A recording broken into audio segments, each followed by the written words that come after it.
I'm deleting this video in 48 hours exactly. Okay, so that actually might be a little bit of a lie. I'm not 100% sure if I'm gonna delete it yet or not. So we're gonna have more on that in a moment. I should say though, this is officially our final video of 2022. Man, what a year 2022 was. This will definitely be a season that I look back on for many years to come into the future because of the lessons I learned, the victories we had, the down moments that felt like started to drown our team, but ultimately we bounced back. In total, we ran over 70 races and won 17 times. 10 of those wins came in my Outlaw cart and 7 of them in the sprint car. And during the year, we ran races all over the West Coast in states of Washington, Oregon, and California and competed at 13 different tracks. And some of the most notable shows we ran were the Dirt Cup, Trophy Cup, Oregon Speed Week, the Skagit Summer Nationals, and the Gold Cup with the World of Outlaws. Now, I can easily say this season as a whole was one of the biggest roller coaster rides I've ever been on with the ups and the downs, but I can truly say with confidence by the end of the season that I was the best sprint car driver I've ever been, and I can't wait to carry that into 2023. Now, I may be wrong, but I feel like a lot of people kind of get sad at the end of the year, especially like once Christmas is over and the new year is coming, just because like maybe it's all over. But for me, I actually get really excited because it's like in a book when you close one chapter and you're getting ready to open the next and you're just so excited to see what's coming. Now, you guys know I truly mean that because I literally have hated reading my whole life. I'm absolutely terrible at it. And the fact that I just use that as an analogy in my video says something.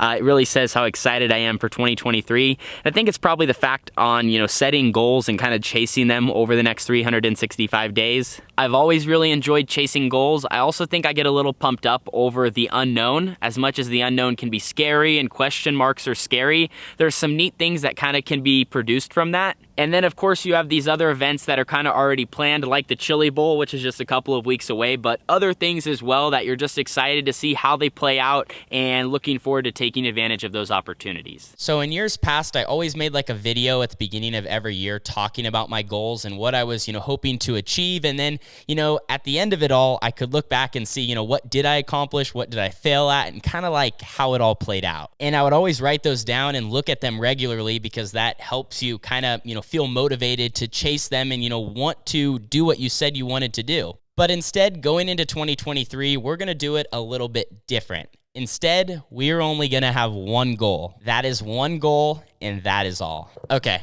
actually, before we get into that one goal, I have a little bit of explaining to do. So in winged sprint car racing, I think we can for sure say there are 3 different tiers you can win at.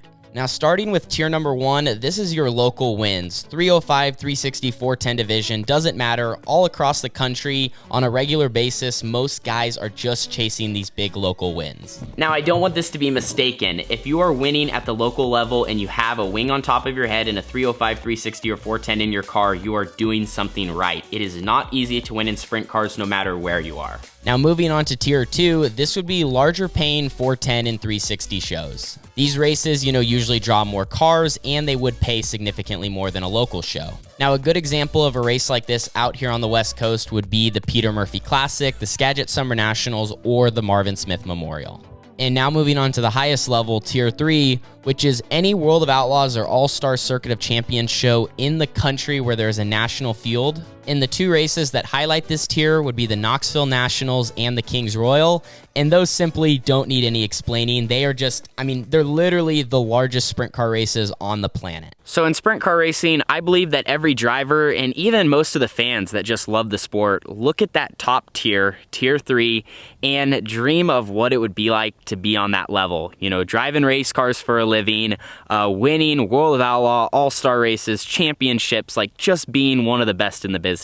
Now, the reason I brought that up is I wanted to show a little comparison on maybe some of the different levels of success in our sport of dirt track racing. Because like dirt track racing, exactly what we do here on the platform of YouTube, there's 3 different tiers / levels of success. Tier number 1 is when you cross 100,000 subscribers. Tier number 2 is when you cross 1 million subscribers.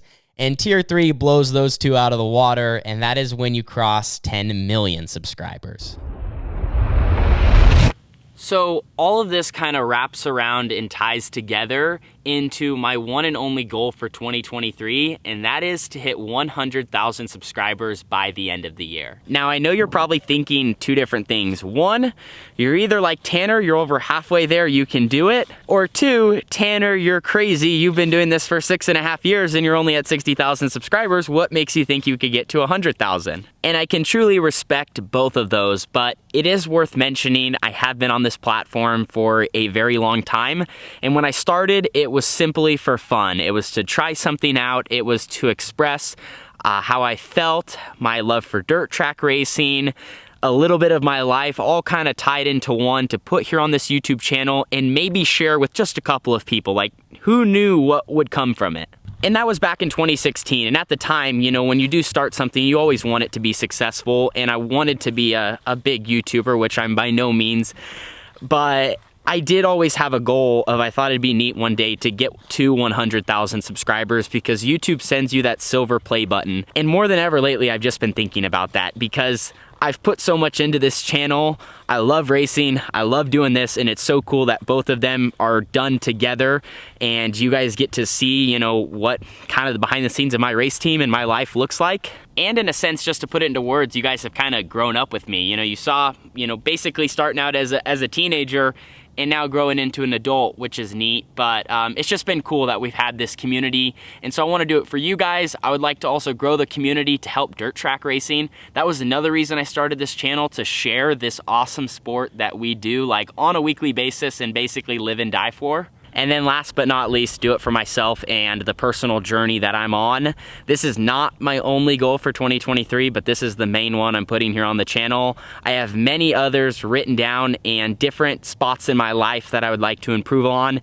And of course, a lot of races I would like to win. And I'm gonna be working just as equally hard to achieve those goals and grind for them every single day. But this is the main one I wanted to emphasize on my channel. So now 2022 is officially over, and we can all turn the page into what is hopefully going to be the greatest year of all of our lives.